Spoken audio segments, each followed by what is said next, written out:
Just want to publicly thank Jan for inviting me. I don't get to New York too often, but this is where my family came to America before the Immigration Act of 1924, the primary purpose of which was to keep Italians out of the country. So it was in effect while I was, it was still in effect when I was born in '57, and it was in effect until 1965. So I think this would be a very different country if they hadn't passed that law, but went to Little Italy and got a chance to see where my grandparents lived. Okay, so there are images in my presentation that I got off of this website that said to me that it was okay to use their images. So this is just to kind of give a visual dimension to the talk. So let's go ahead and get started. 40-year-old African-American female with hypertension and diabetes. She takes lisinopril 5 milligrams a day, and her diabetes is diet controlled. So she comes in complaining of 1 month of worsening lack of energy. So physical examination is essentially normal. She does have normal blood counts. She doesn't have anemia or macrocytosis. And why did I ask about macrocytosis, do you suppose? B12, yeah, possibly, or alcohol use disorder. Yeah.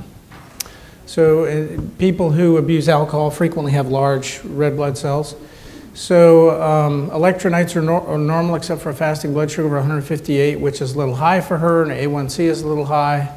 Thyroid functions, liver function tests, amylase lipase are within normal limits, as are B12 and folate.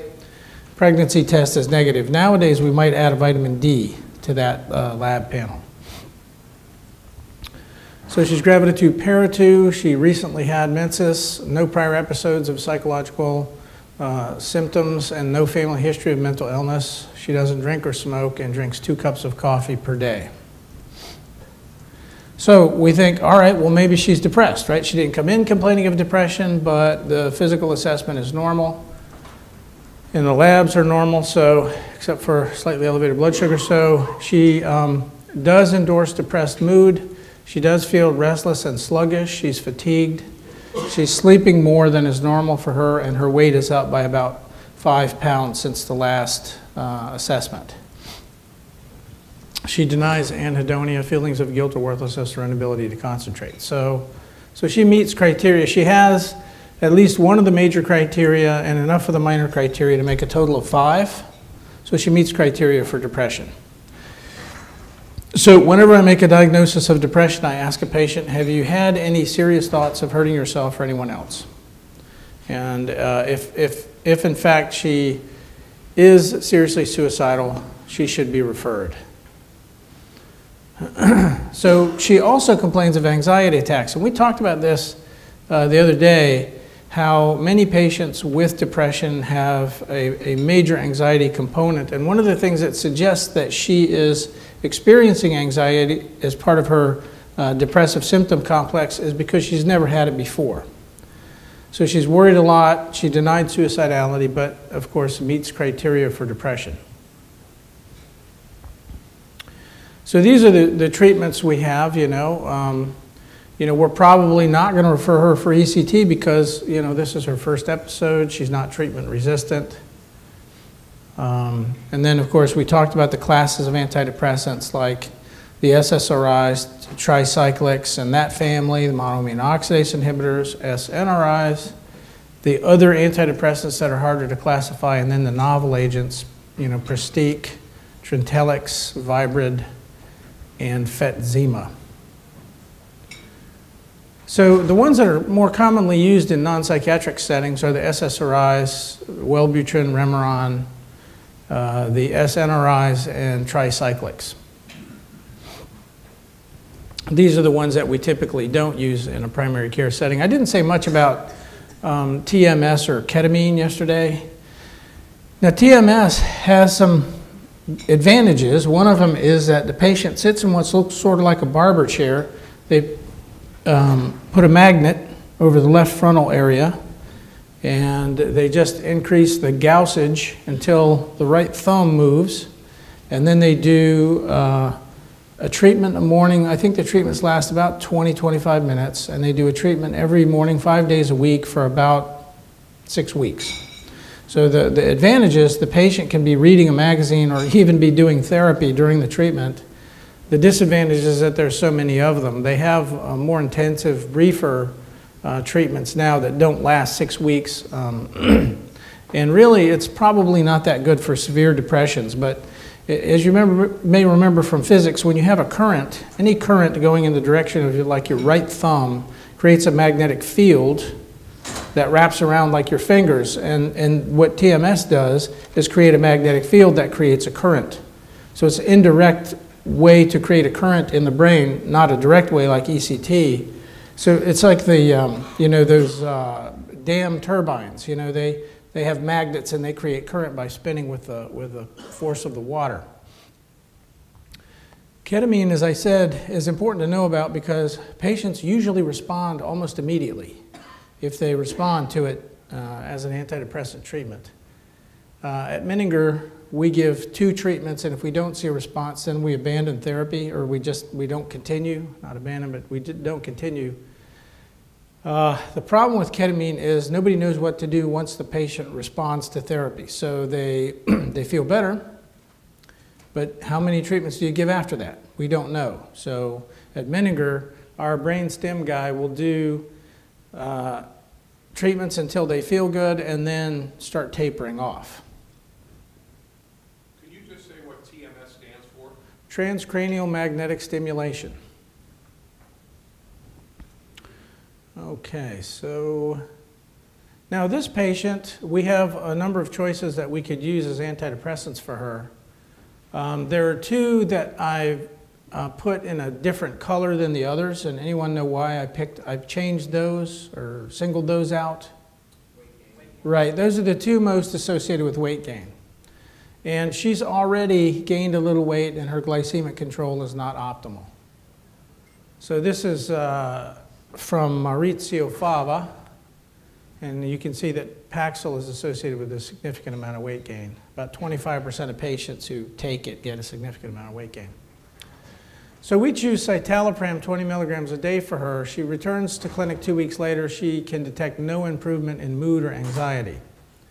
So what could we do at this point? We could continue current therapy, increase the citalopram, add another antidepressant like bupropion, add Abilify, add buspirone, or add Xanax 0.5 milligrams 3 times a day as needed. So what do you guys think of those choices?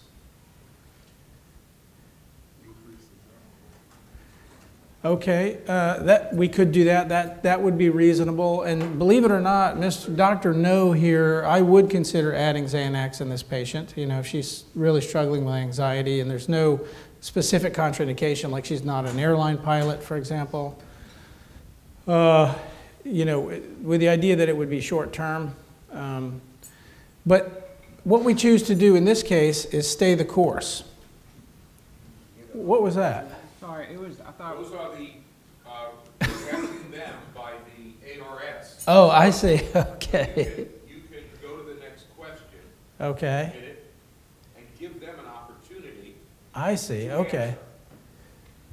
All right. Now let me ask you why you picked citalopram. Over like Zoloft, surgery. Any of those would have been reasonable choices. Okay, is that the answer that they chose, or? That's the answer that you chose. Okay. Yeah. That's who, someone's voted for that one. Oh, someone voted for that. Okay. Well. Can we open it up now? Yeah, it's open. Yeah, anyone can vote on it. So anyone could vote if you're using your tablet or your iPhone or your Android. There you go. So here you go. So other people want to. So 2 people have voted. Okay. Good job, folks. Okay. And to be fair, either of those is a reasonable choice. Although what I probably would have done would try to get her to stay the course, because really it's not long enough to judge whether or not she's getting a response. It's only been 2 weeks. Mostly what I'm interested in at 2 weeks is side effects. You know, are you able to tolerate this medication? Are you taking it as prescribed? But it would not be unreasonable to increase it to 40 milligrams a day, especially if I'm getting a vibe from her that that might be a useful thing to do. Any of those would be reasonable, but I think I would probably try to get her to continue current therapy. Now, you mentioned Xanax. Just out of it, as an anti-anxiety agent, is that a favorite of yours, or? Not really. Okay. Okay. Because the reason it's not my favorite is because in the 22 years I was in VA, I used to lock horns with patients over that one specifically more than others. It seems to have a little bit more addiction and abuse potential than maybe the other ones do. I might consider lorazepam, for example. Yeah. Okay, so she returns in 1 month. She reports now that she's significantly improved, but she still struggles with low mood and insomnia. She says she's only sleeping about 4 hours per night. Her anxiety has improved, though. So what do we do now? We can refer for psychotherapy, add bupropion to her regimen, add Abilify to her regimen, add buspirone, add lithium, or add cytomel, T3. Now, if I hit next, they vote. I believe so. Let's see. So, yeah, okay. So they are voting. And this is, so 9 people are voting. Mm-hmm. And Dylan can bring the slide up a little bit, yeah. So 10 have answered. And, Wow, this is like that show that comes on after Walking Dead, you know. They have these polls and... Okay, so The Talking Dead, that's what it is. So, you know, I think answer A is a great answer, and I think answer B is also a great answer. I think I picked answer B. Let's see if I did. I believe I did. I picked answer B. And you know, I was thinking in terms of medications here. You know, I don't have a real sense of how easy it is for primary care doctors to refer for psychotherapy. So in my world, it's difficult for them to do. The patient that I mentioned the other day, who was the attorney from the Pittsburgh area, his psychiatrist told me, and he's on lithium, and his primary care provider is going to have to manage that because he can't get him into any kind of mental health care there. But I wanted to show this slide because it's difficult for you to see, but Abilify can be very expensive. I know there's a generic form, but I couldn't find the price of it. You know, a patient can pay as much as $1,500 a month for Abilify.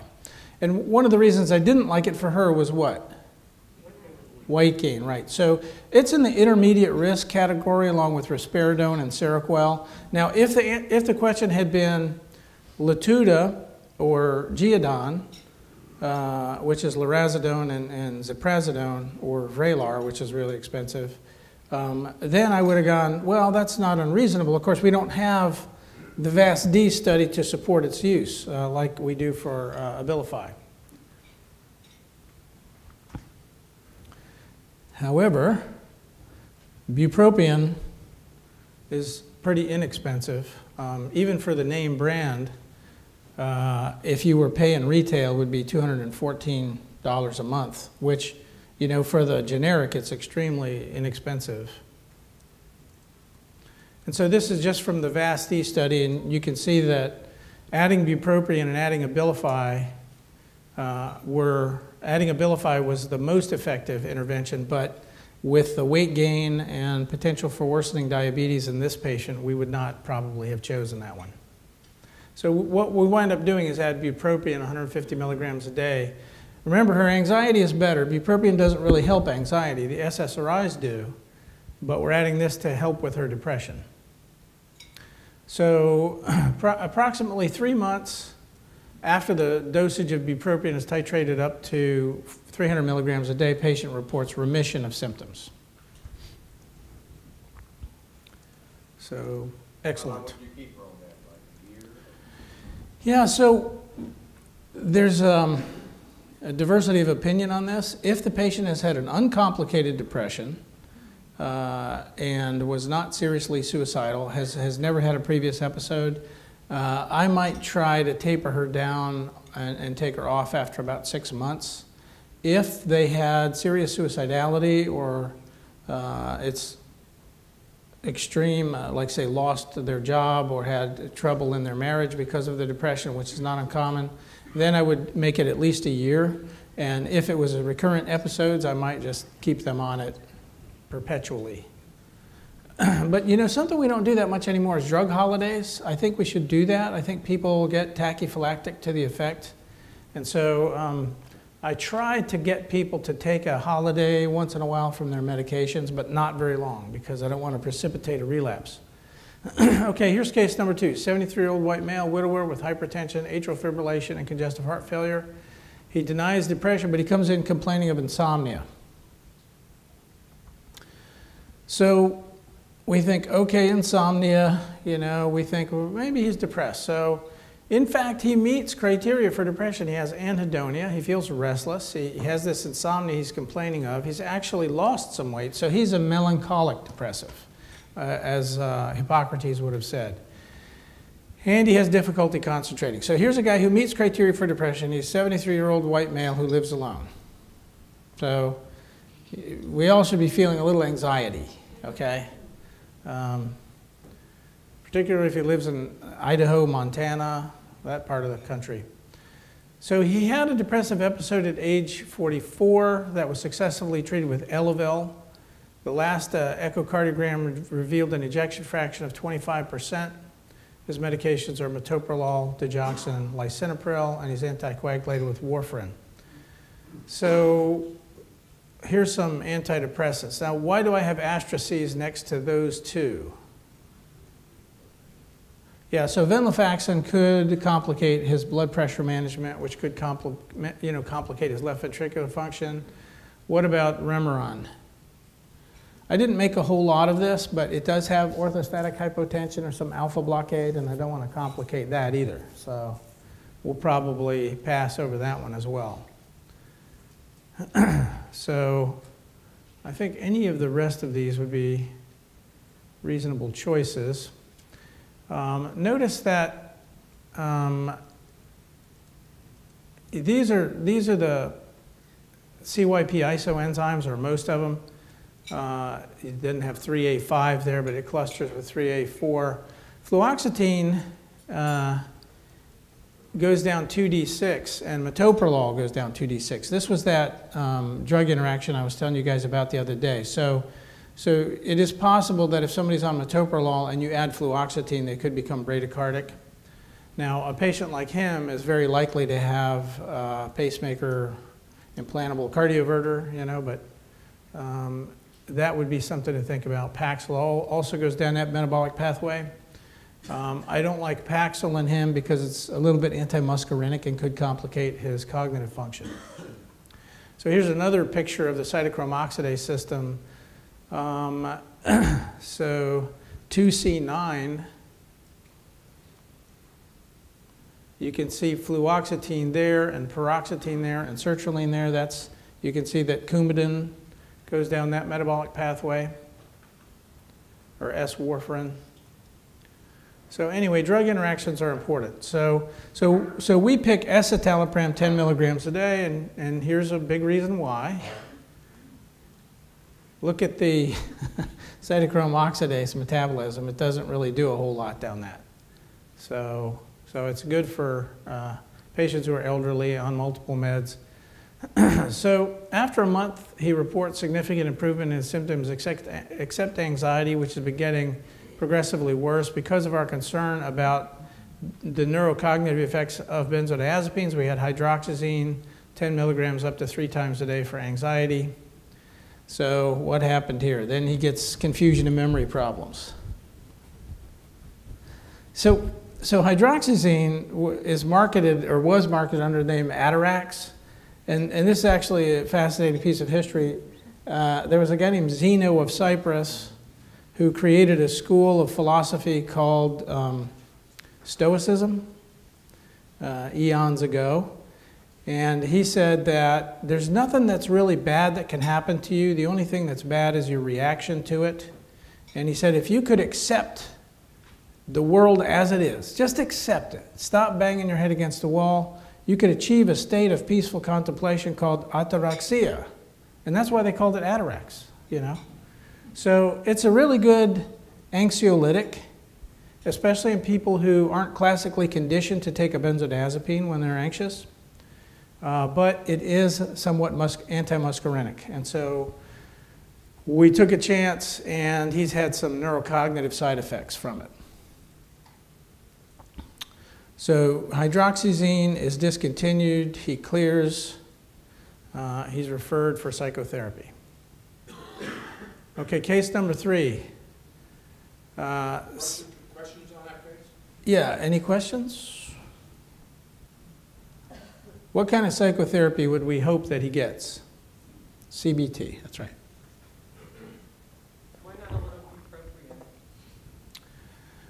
bupropion? Um, I'm sorry, excuse me. Why yes. not a little bupropion? No, I heard you actually. Yeah.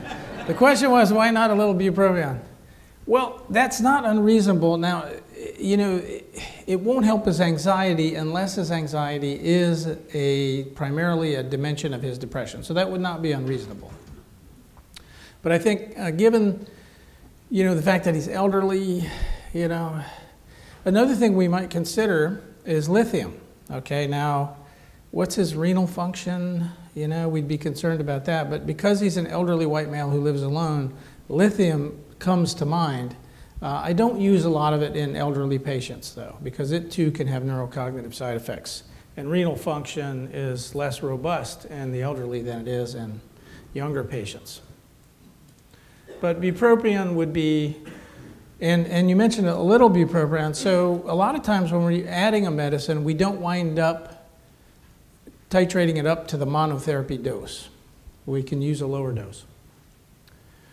Okay, 77-year-old white female with a history of breast cancer in the remote past, renal insufficiency and hypertension, brought in by family because of a recent history of forgetfulness and confusion.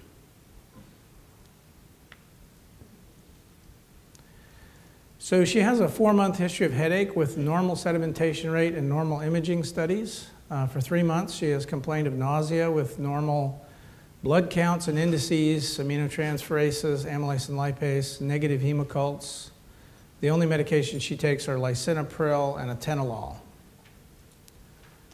So we do a mini mental status exam. Now I use the MoCA primarily because supposedly if you do a Foldstein, you have to send the guy a buck in the mail or something.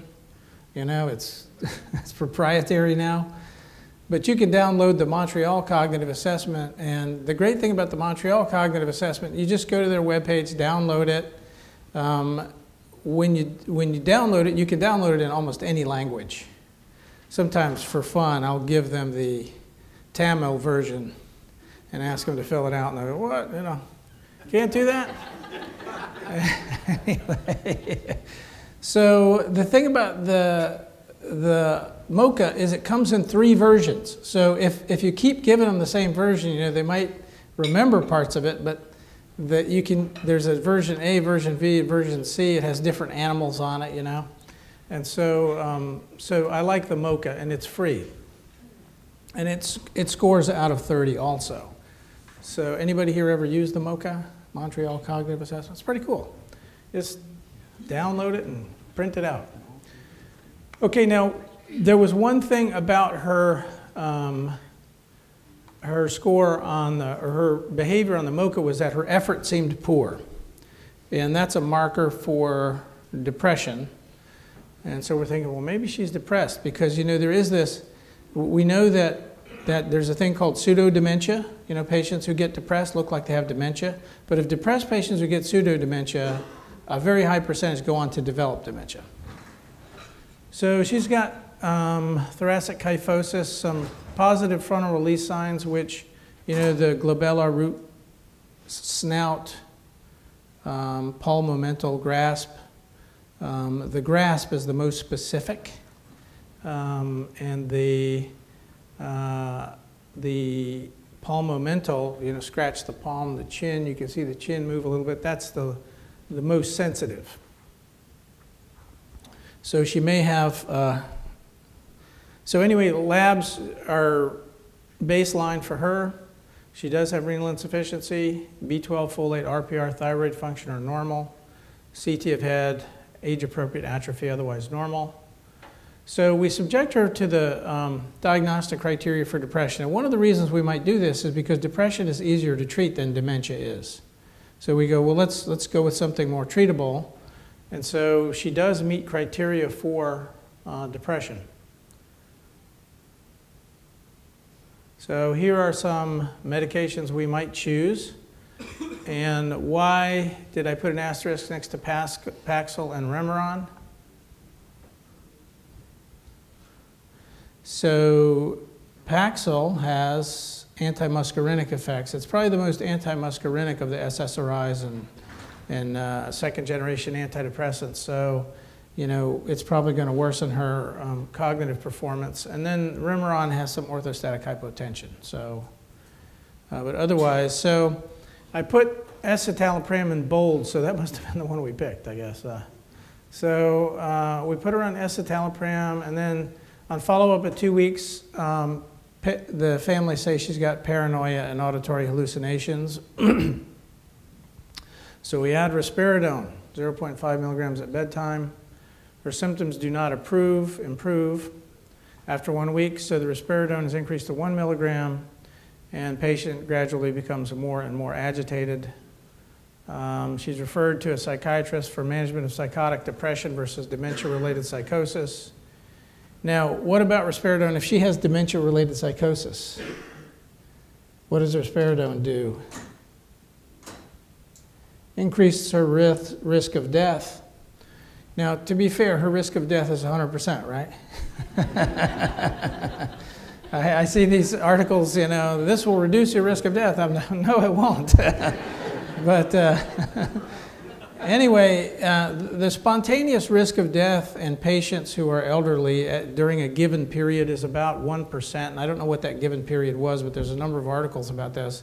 But it doubles if they're put on a second-generation antipsychotic, and probably worse if a first-generation antipsychotic for the dementia-related psychosis. So we use them, but we have to make sure that the family are getting informed consent, because sometimes they do appear to work, but they do increase the risk of stroke, pneumonia, and falls, and so forth.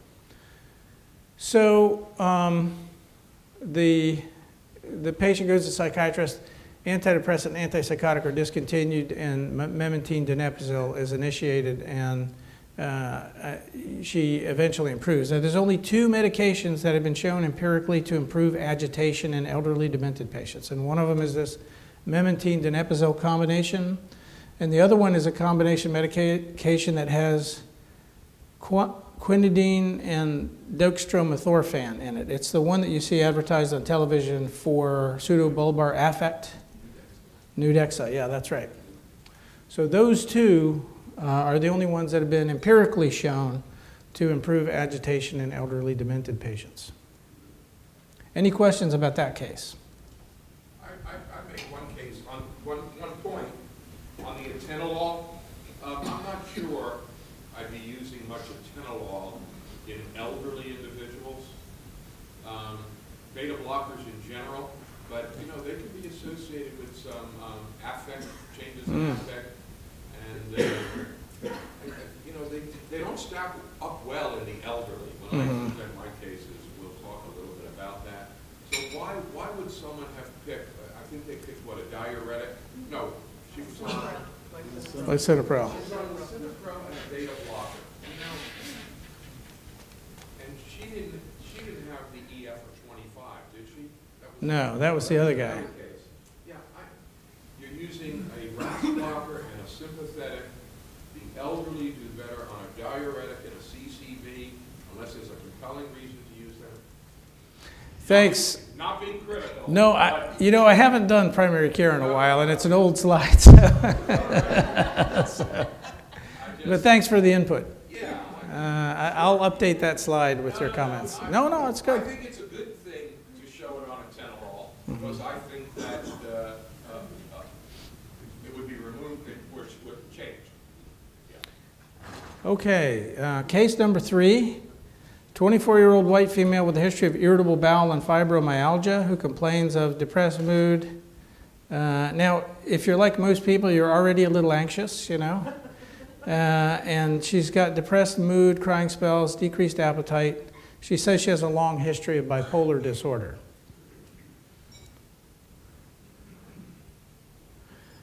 She's on no medications currently, but endorses having been on just about everything, including lithium, valproic acid, lamotrigine, and all of the second-generation antipsychotics except for clozapine and cariprazine, which is Vraylar. Clozapine is reserved for schizophrenia and schizoaffective disorder. Like lithium, it reduces suicidality, so there are 2 chemicals we know of that reduce suicidality, clozapine in schizophrenic patients and lithium in general. Let's see.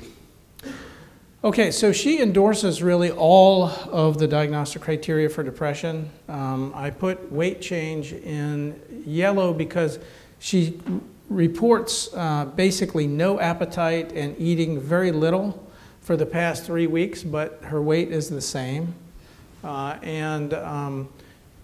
She's not currently suicidal, but says she has been suicidal within the last month and has chronic intermittent suicidality.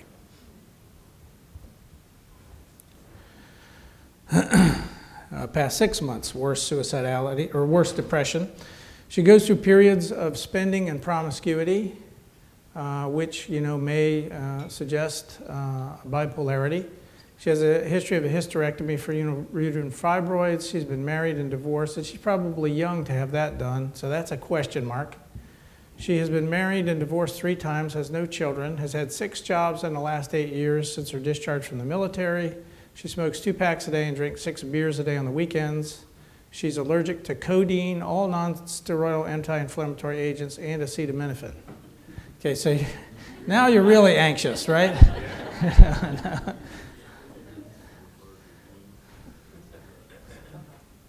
Okay, so she has carious teeth with erosions of enamel. It looks like she may have bilateral parotid enlargement. What does that mean, parotid enlargement? Yeah, probably bulimia. It can also be chronic liver disease, Heart, lung, and abdominal exams are within normal limits. Extremities reveal numerous hairline scars on bilateral anterior forearms. And CBC chemistries and urinalysis are all normal. So after the examination, the patient tells the physician that he or she is the best, the most compassionate physician she has ever met. The physician is grateful for the comment and thanks the patient. Remember, preach, don't.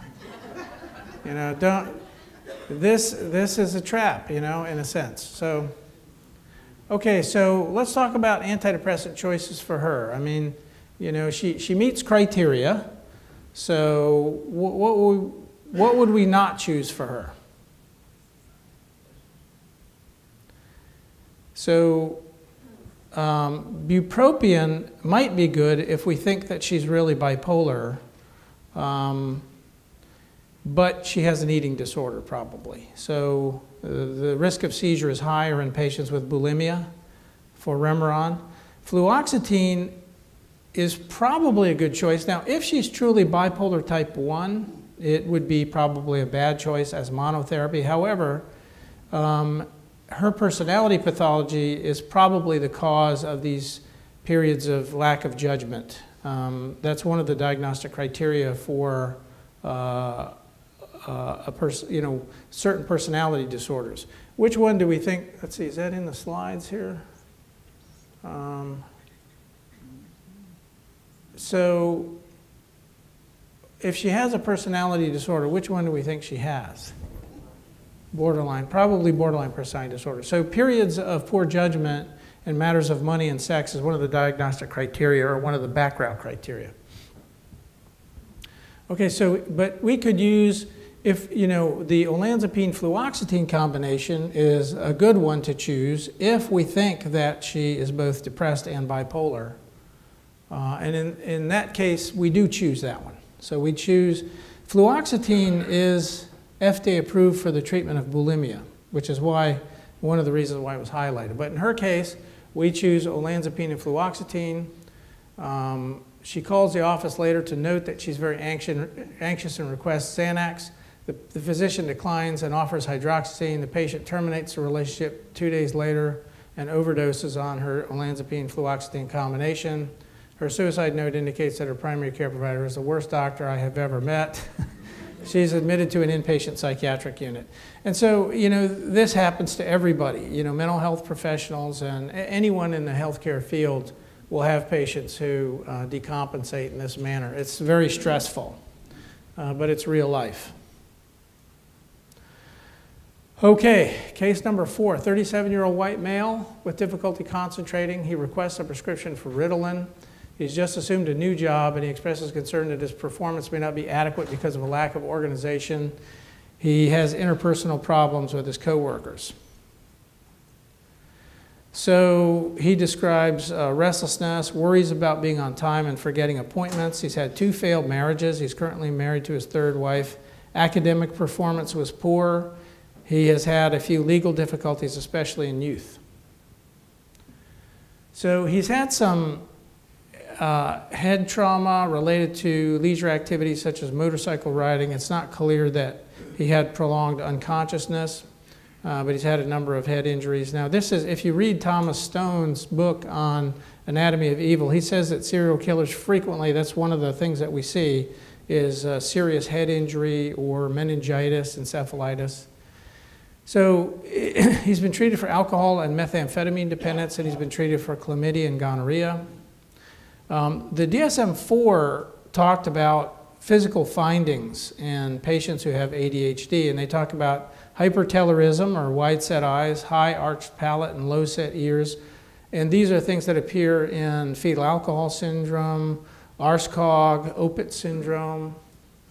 And then Fragile X, we see ADHD in Fragile X, and DiGeorge syndrome. And DiGeorge syndrome is also associated with immune deficiency and a 25% risk of schizophrenia. So the Fragile X on top and DiGeorge on the bottom. So as I mentioned before, there's thought to be an up to 80% likelihood of psychiatric comorbidity in patients with ADHD. Depression, substance use disorder specifically, and family history of similar stuff, including poor academic performance. So in adults, substance use disorders, this is from DSM-5, substance use disorders, antisocial personality disorders, other personality disorders, intermittent explosive disorder. In adults, in children, disruptive mood regulation disorder, oppositional defiant conduct.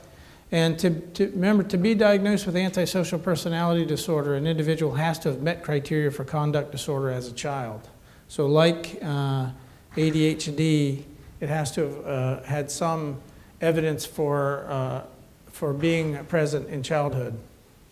And then specific learning disorders. So here's this guy's family tree, and notice there's a lot of clusters. The bottom is kind of clipped off there, but there's other members of the family have ADD, conduct disorder, unaffected, depression, Asperger's, and partially affected individuals. So remember, as I said before, that ADD and bipolar disorder are the 2 most heritable of psychiatric disorders. And some of the genes that have been looked at include the ones up here, but the D4 and the dopamine aminotransferase receptors have been looked at. And this is a study that looks at those last 2 genes, dopamine aminotransferase and the D4 receptor gene. And this is from, I think, British and New Zealand kids. And they showed that the more doses of those genes they had, the lower the IQ was if they had ADHD. So this study shows a couple of things. Number one, those 2 genes alone aren't enough to give somebody ADHD, and also that the dosage of those genes decreases their IQ, or effective IQ. And then they also looked at the number of adult difficulties they would have, and again, with the increased dosage of one or both of those genes, the worse adult difficulties they had. And they mentioned things like divorces, getting arrested, and so forth. So this is a functional imaging scan of radioligated dopamine. And what you can see here, these are the controls, and these are the ADHD. And so the controls have this somewhat intense response so what winds up happening is when they're given a raclopride, which binds to the dopamine receptor, the radioactive raclopride, which binds to the dopamine receptor, when they give them methylphenidate, they gave it intravenously, you see that it blocks the C4 raclopride. So what winds up happening is you're seeing that in the controls, they're getting a fairly brisk release of dopamine or increase in dopamine when methylphenidate is added. The effect is much less with the people who have ADHD. So again, this looks like a dopamine deficit in ADHD individuals. So in this case, we were able to get this patient's academic records. His mother kept his report cards. And the problem is, if the patient really has ADHD, the report cards are have less heirloom quality, than really good report cards, So they may be less likely to keep them. But in this case, the mother kept the report cards, and it clearly indicates that the patient had behavioral and academic problems. Okay, so prevalence of adult ADHD. I was going to mention the comorbidity survey replication of adult ADD at 4.4%, but the DSM-5 says 2.5%. So comorbidities are very important in ADHD, and bipolar disorder and substance use disorders are probably the two biggest that you have to deal with. As I mentioned before, the diagnostic criteria and the thresholds have not been statistically validated in adults, which is another reason why, if it wasn't present in childhood, you have to be dubious about it. So these are the tests we talked about yesterday, and I think I created a little bit of confusion. I think if you can get the psychological testing, particularly the continuous performance test, it's the only sort of objective way to diagnose ADHD.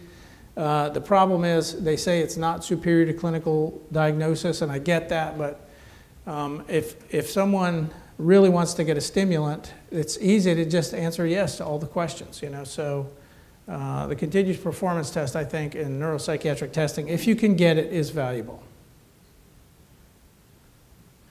So we saw this slide before as well, and this shows the ones that are approved for adults, the ones that are off-label for adults, and the ones that are just off-label, like bupropion. And bupropion really, I think, deserves a shot in any adult patient with ADHD.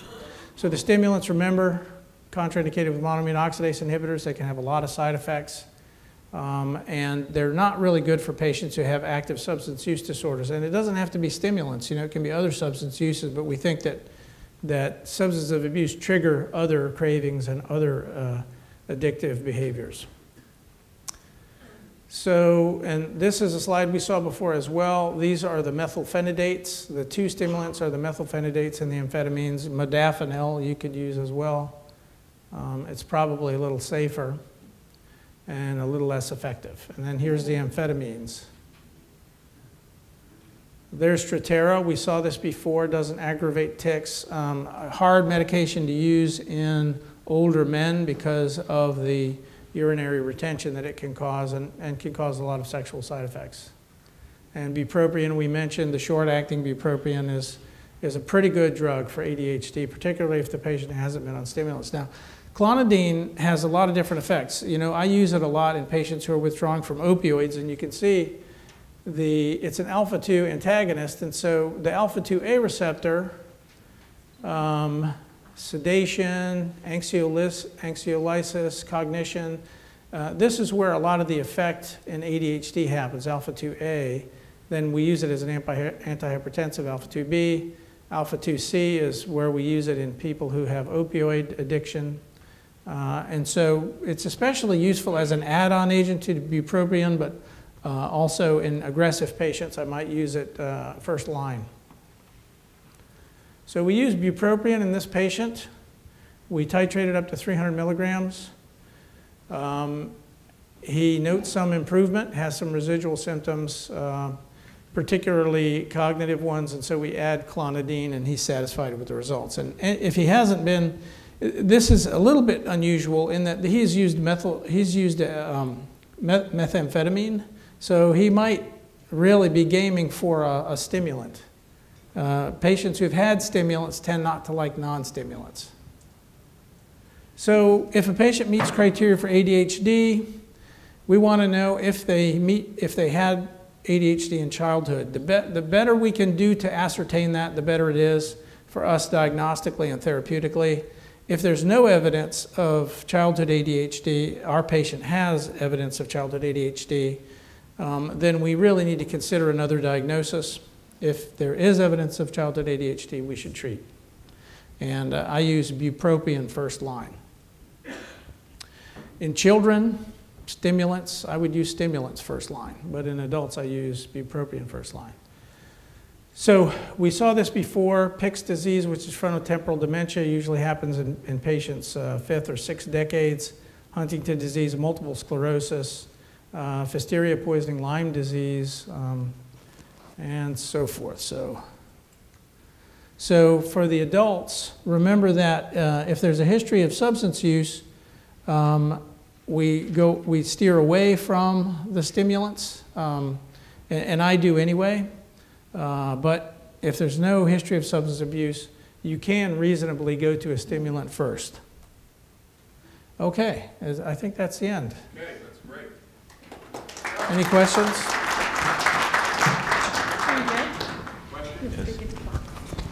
Yes.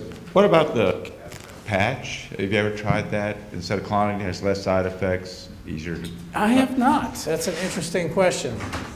Maybe I'll take that for a spin. Yeah, I haven't done that. I haven't used it. Yeah, it's more expensive than clonidine, but actually has less side effects.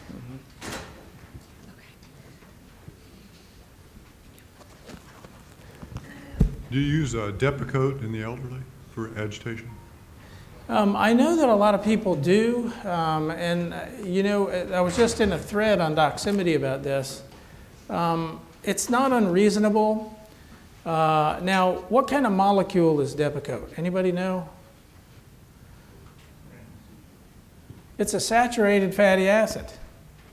It's a saturated fatty acid. So when you give it to patients, there's two potential problems you can wind up with. One of them is that they can gain weight without increasing their caloric intake because it competes. So 50% of it is metabolized through the Krebs cycle because it's a beta oxidation in the Krebs cycle. So now the donuts and stuff have to compete for that metabolic pathway. So patients can gain weight without increasing their caloric intake. Some patients also, because it's a carnitine transferase inhibitor, will get slightly elevated ammonia levels and will have cognitive difficulty. But if they don't, if neither one of those is an issue, it's not unreasonable, I think. Jose Maldonado, as I mentioned before, likes to use, he's a world authority on delirium. He likes to use it in patients who are in alcohol withdrawal delirium, even though there are case reports of fulminant hepatic failure on it and hemorrhagic pancreatitis. But I think it's not unreasonable. It's not unreasonable in those patients. I have a question right here. Okay. When using the Wellbutrin for the adult ADD, is the SR version that's dosed twice a day more clinically effective than the extended release version, or does it make a difference? I don't know that there is a difference, but I think the immediate release works better than either of the long-acting ones. Okay. Thank you.